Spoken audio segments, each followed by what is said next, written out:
Tempat training centernya K3. Iya, betul. Oh, ibu siapa? Maida, Ibu Maida. Ibu sebagai siapanya? Direktur Cakra Muda Buana. Oh, saya ngomongnya sama direktur jadi agak sedikit berwibawa ya. Masnya siapa? Ronaldo. Ronaldo, pemain bola? Bukan. Oh, bukan. Terus apa dong? Saya di sini percaya sebagai pelatih fisik. Pelatih fisik? Iya. Emangnya main tali gini ada pelatih fisik, Bu? Atau mau ada kegiatan? Betul, jadi kita mau ada kegiatan kejuaraan, kompetisi internasional.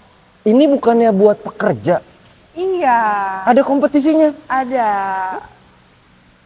Oh, ini. Halo Sobat Manjaters, ketemu lagi sama gua.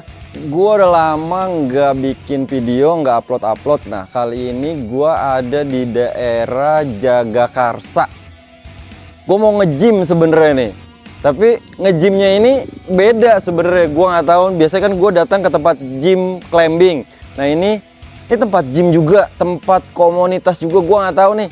Ini markasnya, ada yang bilang ini buat ambil sertifikasi, ada yang bilang ini buat latihan main tali. Ini markasnya siapa sih? Ya kita datangin yuk. Gue juga nggak tahu sebenarnya, kita grebek aja lah. Ini tempat apa sih sebenarnya? Yuk masuk. Sekarang mereka udah combine. Permisi, Iya. Bu, apa kabar? Baik. Halo, saya dari tadi masuk. Ini tempat apa sih? Katanya saya diinformasin, katanya ini gym. Saya kan manjat nih. Kok nggak ada tempat manjatnya, tapi ada tali-tali. Sebenarnya tempat apa sih? Ini tuh training center K3. Oh, berarti saya salah nih? Nggak salah juga Nggak salah sih. juga, karena banyak teman-teman manjat saya yang akhirnya pada kesini. Oke. Oh gitu, berarti ini tempat training centernya K3. Iya, betul. Oh, ibu siapa? Maida, Ibu Maida. Ibu sebagai siapanya? Direktur Cakra Muda Buana. Oh, saya ngomongnya sama direktur jadi agak sedikit berwibawa ya. Masnya siapa? Ronaldo. Ronaldo, pemain bola? Bukan. Oh bukan, terus apa dong? Saya di sini percaya sebagai pelatih fisik. Pelatih fisik? Iya. Emangnya main tali gini ada pelatih fisik, Bu? Atau mau ada kegiatan? Betul, jadi kita mau ada kegiatan kejuaraan, kompetisi internasional. Ini bukannya buat pekerja? Iya, Ada kompetisinya? ada. Oh ini 25 sampai 29 November. Betul. Bentar lagi dong. Bentar lagi bulan depan. Berarti saya ngintip-ngintip persiapannya. Persiapannya udah nyampe mana aja, Coach? Persiapannya kalau untuk sejauh ini sebenarnya mereka udah latihan 2 bulan. Udah latihan 2 bulan, sekarang mereka udah tahap latihan teknik. Jadi udah mulai di mix. Jadi untuk durasi latihan fisiknya udah dikurangin, mereka fokusnya ke latihan teknik. Sampai ke menjelang ke 2 minggu sebelum keberangkatan mereka harus istirahat, udah ngurus administrasi segala macam, baru siap tanding. Oh gitu. Sejauh ini. Berarti mereka ini lagi prepare ya mereka ya, Iya, lagi mereka prepare, mau latihan. Iya. heeh. Dan akhirnya latihan endurance mereka. Berarti ini saya baru tahu nih ya, kalau ternyata pekerja ketinggian ini masuknya pekerja ketinggian kan? Betul. Ada kompetisinya. Ada. Berarti ini salah satu atau mungkin satu-satunya yang mewakili Indonesia. Salah satu. Salah satu yang Iya. mewakili Indonesia. Iya, betul. Jadi ada tim lain juga kayaknya. Iya. Ada tim lain juga, Bu. Iya. Jadi dibantu latihannya di sini, di training Iya. center sini. Pelatih fisiknya, persiapannya oke. Yang kurang apa? Ini ya, sponsornya. Ya teman-teman yang punya, Biar lebih paham iya ya. kan, iya. Biar paham dia. Mumpung kita ini curhat aja, teman-teman yang punya brand yang mau kasih sponsor, ini mewakili Kesini. Indonesia, datang aja ke sini, bisa dihubungi sini nih. Kejuaraan internasional. Kejuaraan internasional, boleh Thailand. di Thailand mewakili Indonesia, kita harus bangga. 25 tim Asia Pasifik. Tuh, ya kan, pokoknya yang punya tali boleh ngasih tali, yang punya aparel boleh, duit apa lagi ya? Nah, boleh Ya coach ya? Ya, butuh banget. Bener, pokoknya semuanya yang mau ngasih mereka loh, keren loh. Ntar kita ngobrol-ngobrol, ntar kita keliling ruangannya sama Bu Maida. Jadi boleh. coachnya biarin aja dulu latihan, baru abis itu kita grecokin latihannya. Jangan digrecokin dulu, karena waktunya mepet nih dia, bentar lagi. Oke? Ntar kita ngobrol panjangnya sama Bu Maida. Jangan kemana-mana, pastiin terus.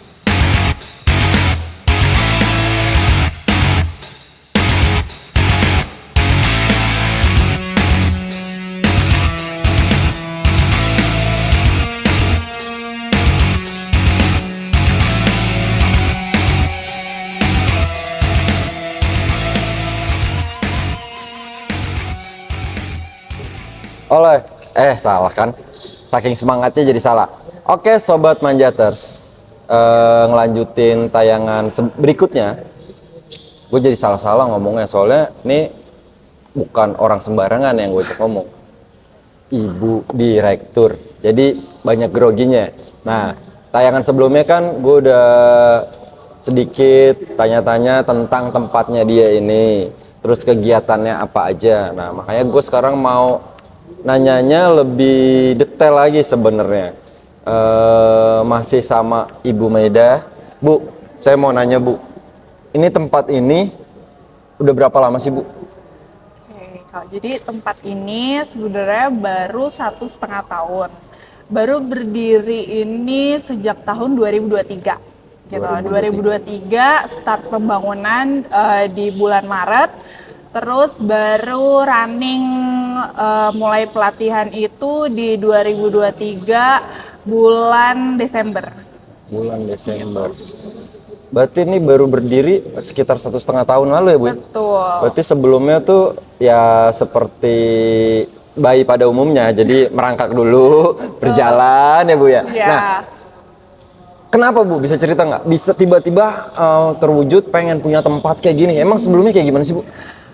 Latihannya di mana gitu? Iya. Jadi memang basicnya teman-teman ini ya awalnya aku cerita dulu nih. Boleh. Memang kita ini basicnya hanya perkumpulan tadinya gitu kan. Ibu-ibu PKK? Enggak juga sih. Jadi memang kita menyebutnya ini ASENPRO. ASENPRO itu apa?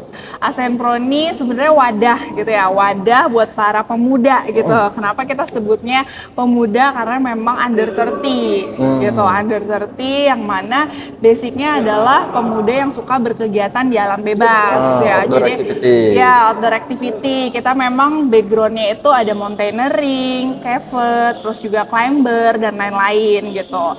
Terus juga karena dari hobi yang sama, terus kita juga basicnya juga suka berkompetisi gitu ya, ketemunya di suatu kompetisi, akhirnya kita ketemulah di tahun 2018 di suatu kompetisi namanya itu Indonesia Roop Challenge. Di Roop Challenge itu adalah kompetisi tenaga kerja pada ketinggian, sertifikasi Kementerian Ketenagakerjaan. Di situ kita berlaga, alhamdulillah podium juara 2. Oh, keren ya. Nah dari situ akhirnya kita melihat di industri TKPK ini itu ada masa depan. Ada masa depan. Betul. Jadi tidak hanya hobi-hobi aja, tapi ternyata di industri ini ada masa depannya. Akhirnya kita seriusin mulai dari freelance gitu. Nah, mulai dari situ di tahun 2019 kita coba ikut kompetisi lagi yang lebih serius. Ada. Ya, Kemarin bercanda. Kemarin hanya coba-coba. Coba-coba. Nah, di 2019 itu lebih serius. Kita coba mencoba pitching ke company gitu, kita coba sponsorship, akhirnya coba dapet gitu ya, walaupun susah-susah gampang. Nah akhirnya dapet, tapi belum sesuai dengan ekspektasi nih. Tapi alhamdulillahnya kita kirim 2 tim, alhamdulillahnya podium juara 1 dan 2. Wow, luar biasa. Ya itu bawa nama ASENPRO dan saat itu namanya tim PPU gitu. Nah alhamdulillah di situ podium juara 1 dan 2. Terus berdasarkan experience juga akhirnya di situ tim ASENPRO bisa kualifikasi bawa nama Indonesia untuk ke tahap selanjutnya.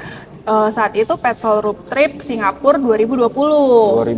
Ya, tapi karena terhalang pandemi akhirnya batal gitu. Nah, karena batal itu kita punya motivasi gitu kan. Kita punya motivasi untuk melanjutkan mimpi kita yang gitu. tertunda. Ya, mimpi kita yang tertunda karena tidak hanya sampai di sini nih. Ternyata industri ini memang benar-benar sesuai dengan passion kita gitu. Passion kita di mana tidak hanya berhenti di hobi saja, tapi kita bisa berkarya dan bermanfaat untuk orang-orang di sekitar kita gitu.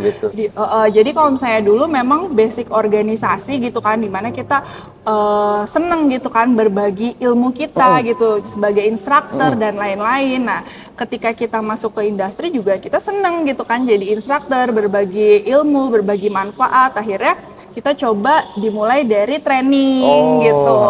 Kita ikut sertifikasi jadi instruktur, terus dan lain-lain. Akhirnya kita coba merambah ke industri consulting. Oh, sampai ke gitu. situ juga? Iya betul. Jadi dari consulting itu kita coba cari-cari, kita juga coba ke ranah sertifikasi dan pelatihan. Oh, gitu. jadi begitu ya. Berarti sebenarnya tempat ini dipakai juga untuk sertifikasi. Betul. Sebenarnya berawal dari komunitas. Betul. Tapi kan gini Bu, saya tertarik ke obrolan di awal lagi nih ya. Kayak gak mungkin sebuah organisasi atau apa namanya perkumpulan punya tempat semegah ini gitu kan. Pasti kan nggak mungkin langsung di sini Bu. Iya. Awalnya kayak gimana Bu? Bisa sebelum punya tempat sebagus ini latihannya gimana? Terus ngumpulin teman-teman gimana? Latihan ke tempat siapa? Numpang itu gimana tuh? Boleh cerita gak Bu? Iya, jadi sebenarnya motivasi awalnya kenapa bisa ada ini karena dulu di tahun 2019 sebelum Petzl Road Trip regional Indonesia itu merasakan banget yang namanya kita latihan di kolong jembatan. Latihan di kolong jembatan? Betul, jadi benar-benar under the bridge gitu kan, benar-benar merasakan yang namanya kan administrasi susah nih. Bener. Mau pinjam wall climbing di kampus gitu kan ribet.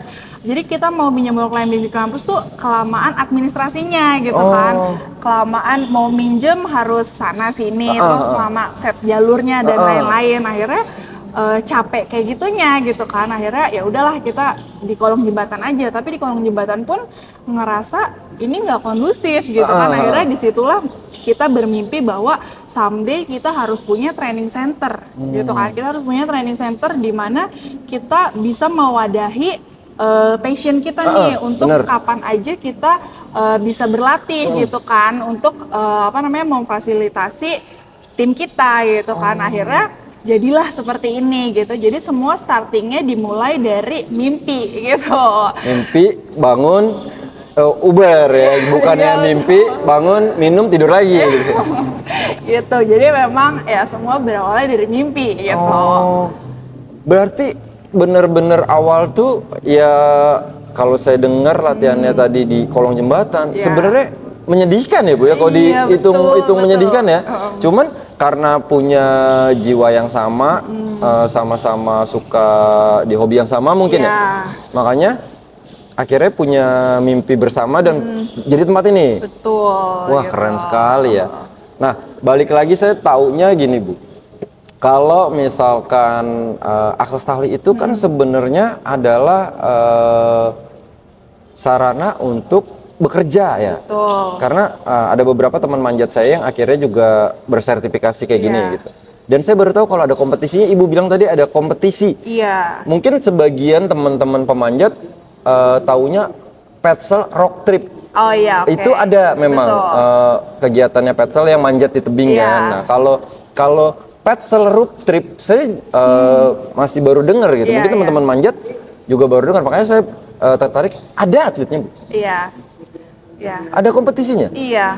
Oke, tadi kan mungkin yang rock trip itu kan lebih ke sport, ya kan? Tapi kalau misalnya yang road trip ini lebih ke arah profesional gitu, dimana itu sasarannya adalah rope access teknisian gitu, dimana kegiatannya adalah rope access dan rescue gitu. Jadi challenge-nya adalah ya tadi rope access dan rescue gitu. Isinya pun lebih ke problem solving gitu, di ketinggian gitu. Banyak challenge ya itu K3 ketinggian gitu, tapi banyak menganut standar-standar internasional gitu. Jadi banyaklah adaptasinya ketika memang itu diadakan di Indonesia ya menganut adaptasi yang di Indonesia. Ketika itu memang yang regional untuk di Asia Tenggara mungkin menganut yang di Asia Tenggara, ataupun yang di dunia yang World Series ya World Series kayak gitu. Oh, jadi banyak tahapan dan tingkatannya ya. Oh. Nah, saya mau tanya, kalau kompetisi berbicara kompetisi itu prestasi ya. Dan biasanya dibatasi sama usia. Kalau untuk ini gimana? Kalau untuk Petzl Road Trip sendiri, sepengetahuan saya saat ini sih belum ada. Belum ada batasan usia? Belum ada batasan usia. Yang penting dia fit to compete gitu. Sama punya waktu. Ya, sama dia punya sertifikat sih. Oh, harus bersertifikat? Harus bersertifikat. Sertifikat gitu. apa, Bu? Nah, kebetulan kalau misalnya yang Petzl Road Trip ini suatu hal yang membanggakan banget. Kenapa tuh, Bu? Karena yang perwakilan Indonesia, CMB dan ASEAN Pro ini menggunakan sertifikat tenaga kerja pada ketinggian, di mana untuk yang lainnya ini mereka menggunakan sertifikat internasional ataupun IRATA internasional. Sementara yang kita ajukan adalah tenaga kerja pada ketinggian sertifikasi Kementerian Ketenagakerjaan. Boleh dan itu diterima. Wah, keren gitu. ya. Berarti jadi tim CMB dan ASEAN Pro ini belum ada yang sertifikasi IRATA. tapi pakai dari Kementerian Tenaga Kerjaan Indonesia. Betul. Boleh. Betul. Berarti sebenarnya kita harus bangga karena sertifikasi kita bisa diakui dan setara sama sertifikasi internasional ya berarti. Poinnya adalah gini, ketika sertifikasi kita diakui, berarti sudah disamakan lah ya. Betul. Benar. Makanya dari yang tadi ya komunitas di sini berubah menjadi tempat sertifikasian. Iya, itu juga sebenarnya ASEAN Pro sendiri ini lebih ke wadah gitu ya, wadah ke bagaimana kita tuh bisa mengakomodir gitu ya, mengakomodir putra-putra daerah gitu ya, terutama mereka-mereka yang tidak mempunyai tidak mempunyai dana ya, terutama tidak mempunyai fasilitas ataupun koneksi gimana cara mengembangkan diri gitu kan, terutama yaitu yang dari Jawa Barat, Jawa Tengah ataupun dari luar kota gitu kan. Biasanya kita banyak mengembangkan orang-orang dari luar gitu ya, yang lulusan SMK terus dia tidak punya koneksi bagaimana mau melanjutkan ke kuliah gitu. Akhirnya kita bina lah di sini gitu. Itu banyak gitu, dan itu jadi concern kita juga untuk memberdayakan mereka gitu. Jadi supaya mereka pun tidak hanya putus sampai di SMK contoh, tapi sebenarnya tuh banyak loh karir yang bisa mereka raih dari gitu. cuman sekedar ijazah SMK. Iya gitu, dan itu biasanya juga yang backgroundnya memang contoh dari Sispala ataupun mereka yang memang pernah ketemu, contoh kan banyak ya kayak kompetisi SRT gitu yang memang sudah pernah bertemu atas rekomendasi teman-teman kita di kompetisi sebelumnya gitu. Jadi memang yang punya background caver, climber atau yang lain gitu. Nah, kalau misalkan dari teman-teman yang tidak pernah, bukan basicnya Mapala, Sispala atau tidak pernah main seperti ini, mereka masih bisa nggak, Bu?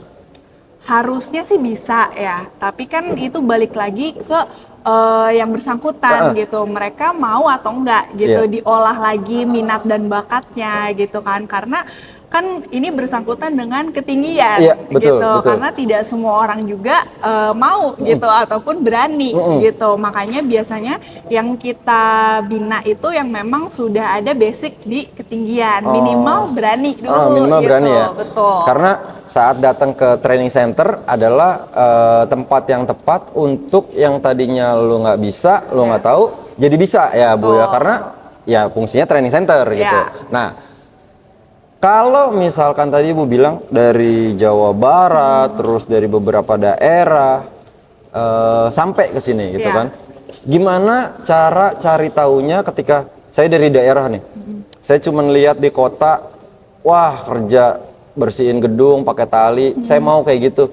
Tapi saya gimana caranya punya sertifikat itu? Saya sekolahnya di mana? Itu gimana, Bu? Bisa tahu dan datang ke tempat sini, Bu? Iya, biasanya sih kita itu open itu di sosial media gitu, sosial media di Instagram dan di website. Ada gitu. Sosial medianya, Bu? Ada sosial medianya, nanti bisa dicek. Oh, bisa dicek ya? Berarti lihatnya dari situ ya, karena semua rata-rata pasti punya lah ya kalau sosial media ya. Sekarang yang lagi sedang dijalankan apa, Bu? Selain ada pelatihan K3? Oke, kalau selain dari pelatihan K3 sendiri, alhamdulillah kita dipercaya ya untuk jasa pengawas pada ketinggian gitu. Jadi memang karena core bisnisnya di ketinggian, banyak sekali pekerjaan infrastruktur ya, yang pekerjaannya itu memang di ketinggian. Jadi fungsi kita lebih ke pengawas pekerja di ketinggian, memastikan mereka itu menggunakan pengaman yang tepat gitu. Jadi dari yang tadinya hobi bisa banget untuk mencari kehidupan dengan bekerja pada ketinggian ya. Betul. Jadi profesional ya. Ya, Nah, selain itu, terus saya juga lihat di belakang kita kan lagi ada yang latihan. Ini salah satu binaan Asken Pro. iya. Oh, dan mereka yang akan mewakili Oke, iya betul. Indonesia? Mereka yang akan mewakili Indonesia yang nanti akan bertanding di Thailand. Oh, jadi nah, berarti kan gini. Udah hobi yang mungkin awalnya dari manjat, caving atau outdoor activity yang lain. Yes, Latihan di sini, terus juga bisa masih ikut kompetisi. betul. Oh, Gitu. nah saya mau tanya, latihan di sini, kalau misalnya kayak teman-teman yang mungkin basicnya Mapala Ya. atau Sispala gitu, mereka kan kayak ibu bilang, ibu awalnya latihan komunitasnya di kolong jembatan Ya, gitu. ya. Kalau saya kan biasanya kolong jembatan cuma tidur gitu ya, karena tidak punya tempat tinggal. Nah ternyata ada hal positif nih selain cuma tidur, bisa latihan kalau orangnya kreatif. Akhirnya punya tempat sebesar ini gitu. Mungkin awalnya juga tidur dulu di kolong jembatan, terus mimpi. Nah, kalau teman-teman Sispala yang atau Mapala yang bukan nggak mau ya, mungkin kan terbatas dana atau segala macam untuk ambil sertifikasi, pasti kan berbayar ya. Mereka boleh latihan di sini. Boleh. Syaratannya? Persyaratannya adalah niat dan kemauan dulu. Cuman itu aja. Yes. Terus nggak punya alat, kita sewanya berapa tuh gimana? Saya boleh panggil orang nggak? Boleh. Dede. Nih dipanggilin. Boleh ya, boleh. Boleh, nggak apa-apa. Sini, Nggak apa-apa, iya. Sini deh. Nih ya. Jadi aku punya salah satu ini namanya Dede, Ini namanya Dede. dari Oh, Subang. dari Subang. Tahun 2019 dia masih SMK, masih SMK. Dia datang ke penginapan kita, ya waktu itu kita lagi kompetisi Pesal Road Trip. Dia datang ke penginapan kita, bolos ya Dek ya? Bolos. Masih sekolah saat itu? Masih sekolah. itu. Oh. Ngapain Dek waktu itu Dek? Nonton lomba. Nonton lomba doang? Mau ngapain Dek waktu itu motivasinya Dek? Pengen belajar. Pengen belajar? Basicnya Mapala atau Sispala? Oh Mapala. Sispala. Pramuka justru. Terus akhirnya dia ikut ke sini? Akhirnya ikut sini, kuliah di sini ada ya. Oh akhirnya nyambung kuliah sambil kerja? Ya. Berarti ketemu terus dibawa ke sini Bu? Iya. Oh segampang itu jadinya? Yang penting niat? Hampir semua tim yang dari Subang, adik kelas saya semua di sini. Oh gitu Mas? Wah keren. Jual apa? Jual apa? Jualan Mas? Jual kambing saya. Buat apa? Pengen belajar sini. Buat tiket beli bus. Oh kambingnya masih ada? Oh karena udah dijual. Oke, makasih Dede. Makasih ya Mas, pengalamannya sangat inspiratif sebenarnya ya. Sebenarnya saya mau saran aja sih sedikit. Kenapa nggak buka yayasan aja jadi nampungin orang-orang gitu. Kayak itu juga bagus itu. Ya itu sebenarnya ini ya salah satu contoh sebenarnya ngagetin juga sih. Ngagetin juga karena aku juga waktu itu kaget juga gitu terkait ini. Aku juga waktu itu nggak tahu Dede datang gitu kan, taunya itu pas di hari terakhir katanya itu ada orang Subang datang, katanya ada anak Subang SMK datang gitu sampai jual kambing buat beli tiket bus gitu, cuma pengen nontonin tim datang lomba gitu. Siapa itu, ada namanya Dede gitu. Oh ya udah gitu kan, ternyata bener dia seserius itu pengen belajar ini. Belajar kayak ginian, Iya. dan akhirnya dikasih kesempatan. Iya akhirnya dikasih kesempatan saat dia udah lulus. Oh, karena memang kan usia juga ya waktu Iya, itu ya. dan waktu itu kalau nggak salah dia masih kelas 2 SMK gitu. Jadi kita masih menunggu 1 tahun dia satu tahun dia selesai SMK dulu, baru kita kasih kesempatan dia untuk berkarya. Oh, ya paling cukup lah 1 tahun ya. Iya.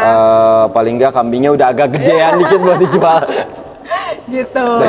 Oke, ternyata nggak nyangka ya se welcome itu gitu ya. Nah, harusnya teman-teman di luar sana bisa lihat juga dong ketika tim di sini, apalagi sekarang atlet-atlet yang mau berangkat, pasti udah banyak dong yang ngebantuin. Wah, brand-brand ya kan, orang yang punya aja, siapa aja boleh belajar gratis, yang penting niat. Berarti brand-brand luar Ini atlet-atlet mau berangkat berarti banyak dong brand yang udah nempel. Amin. Udah nempel amin. banyak? Belum. Masa sih Bu belum?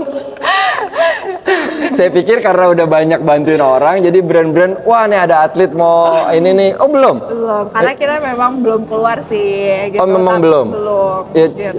coba Bu, mungkin Iya. ada yang mau dipromosiin dari atletnya, Iya. dari tempatnya. Ya, silahkan deh, saya kasih Ya, waktu kita- untuk curhat. Kita sih pada dasarnya gini sih, pada dasarnya kita sangat welcome gitu terhadap siapapun itu ya, entah itu brand ataupun itu perorangan, entah itu pun asosiasi ataupun perusahaan, instansi yang ingin bekerja sama ataupun ingin mensupport ataupun ingin mendukung gitu kan tim Petsel Road Trip maupun itu CMB atau Senpro yang ingin bekerja sama, karena pada dasarnya kita ingin memajukan dunia K3 khususnya ketinggian di Indonesia gitu. Dan pada intinya kita di sini membawa nama baik tenaga kerja pada ketinggian di Indonesia seperti itu. Apapun yang disupport, insya Allah akan kami bawa nama perusahaan ataupun instansi itu dengan sebaik-baiknya seperti itu.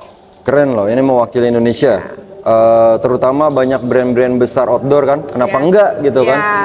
Dan akan ada 10 negara ya dari 10 negara. Asia Pasifik dan akan ada 25 tim ya, 25 tim dan kemungkinan akan ada sampai 200 peserta. Wow, luar biasa. Siapa tahu brand-brand besar itu, ini kan road trip nih. Ya. Siapa tahu support ke sini. Nanti ketika mau ngadain road trip, gantian ini bisa support. Gimana? Karena ini duluan yang berangkat, support aja dulu yang ini. Gitu ya Bu ya. Iya, iya. Namanya kita nggak tahu ke depannya, tahu-tahu nanti ada road trip ya kan, Ya. kita bisa bantuin ya, Ya, Bu. ya. Yang berjalan aja dulu. Bu, terima kasih banyak waktunya, curhatnya. Saya udah diizinkan ke sini, gerecokin teman-teman latihan. Tempatnya keren banget. Iya, saya juga berterima kasih Mas Bim Bim dan Recreational Climber sudah datang. Asken Pro atau CMB ada yel-yel nggak? Dia nggak? Nggak ada. Oh saya aja berarti. Kalau saya punya yel-yel. Jadi kalau saya bilang reklam, kita manja terus Oke. gitu.